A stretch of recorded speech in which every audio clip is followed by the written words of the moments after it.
We were the pioneers of India's freedom struggle against Britain. We formed India's first government in exile for liberating the country from British rule.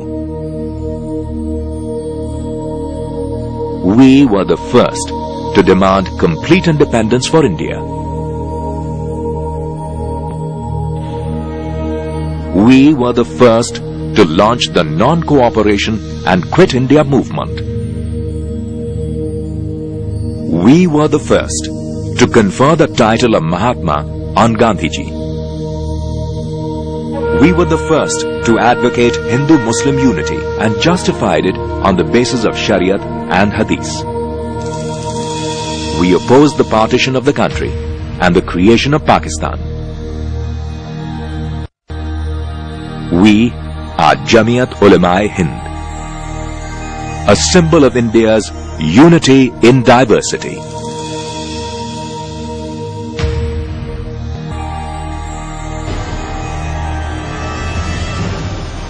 The Mughal Empire ceased to exist in India the day troops belonging to the East India Company entered Delhi and took Emperor Shah Alam under their protection. The East India Company that day proclaimed, "People belong to God, country to the king, and administration to Company Bahadur." The brave ulama, however, refused to bow before the British forces, and the great religious scholar Shah Abdul Aziz even issued a fatwa saying, "Our country has been enslaved. To fight for independence is now our duty." When India's first war of independence broke out in 1857, the ulama fought shoulder to shoulder with rebelling forces in a bid to throw the British out of the country. East India company ने ये ऐलान किया कि जहां भी मौलवी मिले पकड़ो और मार डालो। चुनांचे मौलवी कौन है, उसकी अलामत और पहचान ये बताई गई कि जिसके मुंह पर दाढ़ी हो या लांबा कुर्ता हो।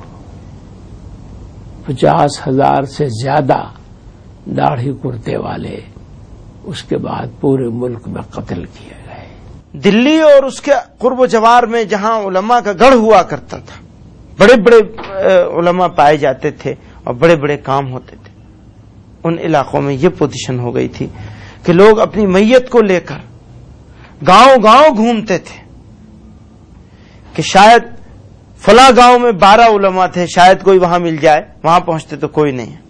दूसरे गांव में गए, तीसरे में गए, और जब लाश में से बदबू उठने लगती थी तो बिना जनाजे के दफन कर देते थे। ये हालत हो गई थी।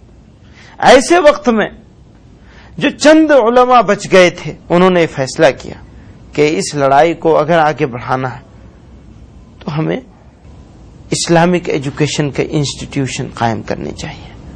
और उसके 10 साल के बाद 1867 में 67 में देवबंद में एक छोटा सा मदरसा शुरू किया गया। एक तालिब इल्म, एक उस्ताद, और उस मदरसे के वो पहले तालिब इल्म थे जिनको दुनिया शेखुल हिंद मौलाना महमूद हसन देवबंदी के नाम से जानती है, जिन्होंने वो रेशमी रुमाल की तहरीक चलाई और राजा महेंद्र प्रताप को उसका सदर बनाया अफगानिस्तान की गवर्नमेंट इन एग्जाइल का, और गांधी जी को महात्मा का खिताब दिलवाया और आजादी की लड़ाई में गांधी जी को लीडर बनवाया। The ulama even went to the extent of forming India's first government in exile to liberate the country from the British rule. However, their plan, which later came to be known as Silk Letter Conspiracy, ended in a fiasco, as it was leaked out to the British authorities. Hundreds of ulama were arrested across the country. Sheikhul Hind, Maulana Mahmud Hassan, and his favorite disciple, Maulana Hussain Ahmad Madni, were deported out of the country and were imprisoned in a jail in Malta. This setback convinced the ulama that they could not free India by waging an armed struggle against the British. In 1919, they decided to launch a mass campaign under the banner of Jamiat Ulema-e-Hind. Jamiat remained on the forefront of India's freedom struggle and was the first organization to call for the complete independence of the country. Public opinion को form करने में जमीयत का कोई मुकाबला नहीं है जंग आजादी के। ये सबसे बड़ी चीज थी कि जब फियर इतना छा चुका था लोगों के माइंड पे कि ब्रिटिश सरकार के खिलाफ बोलना तो दूर की बात, उनके बारे में सोचना भी लोगों ने छोड़ दिया था। ऐसा जहन बन चुका हो, आप अपने रूलर से इतने मरूब हो चुके हो कि आपकी आजादी की ख्वाहिश मर चुकी हो। ऐसे वक्त में कुछ लोग उठे और आपके दिल में आजादी की ख्वाहिश को जगा दे, इससे बड़ा कोई रोल नहीं हो सकता। Be it the non-cooperation movement or the boycott of foreign goods, Jamiat leaders worked shoulder to shoulder with Gandhiji. On the 5th of August 1942, Jamiat launched the Quit India movement, which led to a massive uprising against the British rule in the country and culminated in India becoming an independent state. However, the Hindu-Muslim unity that drove the British out of the country became the first casualty in the wake of the widespread communal riots that accompanied the creation of Pakistan. Jamiat leader Maulana Hussain Ahmad Madni toured the entire country and appealed to the Muslims not to be misled by Jinnah's Muslim League and firmly opposed the creation of Pakistan. वो तो यही कहते थे कि तुम लोग धोखे में मुब्तला और मुल्क को तबाह कर रहे हो और बहुत बड़ा कत्लेआम होगा। जमीयत तो बहुत मुखालिफ थी पाकिस्तान बनने के। बहुत ज्यादा शद्दत के साथ मौलाना हफीजुर रहमान जो मुजाहिद मिल्लत गुजरे गांधी जी के बहुत करीब थे, बहुत कोशिश करते रहे वो भी गांधी जी से कि पाकिस्तान को तस्लीम नहीं करना चाहिए और जलसों में बड़े बड़े जलसों में शदीद मुखालफत करते रहे, पाकिस्तान ही बनना चाहिए। उन पर उन्होंने मुस्लिम वालों ने हमले भी कराए और उन्हें ब्यूरो को परेशान करने की बहुत कोशिश की गई, मगर सब बर्दाश्त करते रहे और मुस्लिम लीग की मुखालफत करते रहे बराबर। The trail of communal riots that accompanied the partition of the country is still continuing in India.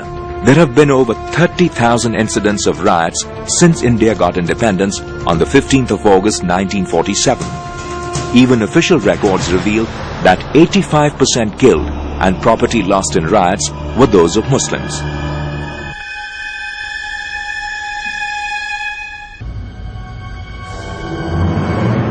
Not very long ago, these houses were full of life. The 1st of March, 2002, when a rioting mob attacked the people living in these dilapidated dwellings, they hastily took refuge in this small room with the hope that they would be safe there. When the rioters failed to force open the door, they filled it with water and dropped a live electric wire and electrocuted all the people inside the room.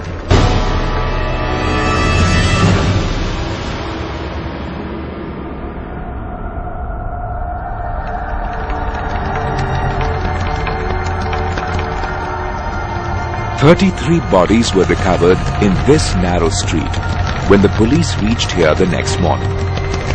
The only crime those hapless victims had committed was that they were all Muslims." Indian Muslims have faced the problem of security and identity from the day one after the country got independence.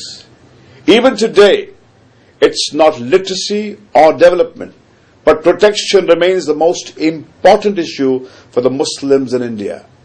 It's ironic that instead of being treated as an equal stakeholder of Indian society, the Muslims in India remain a despised minority, disliked by a large section of majority.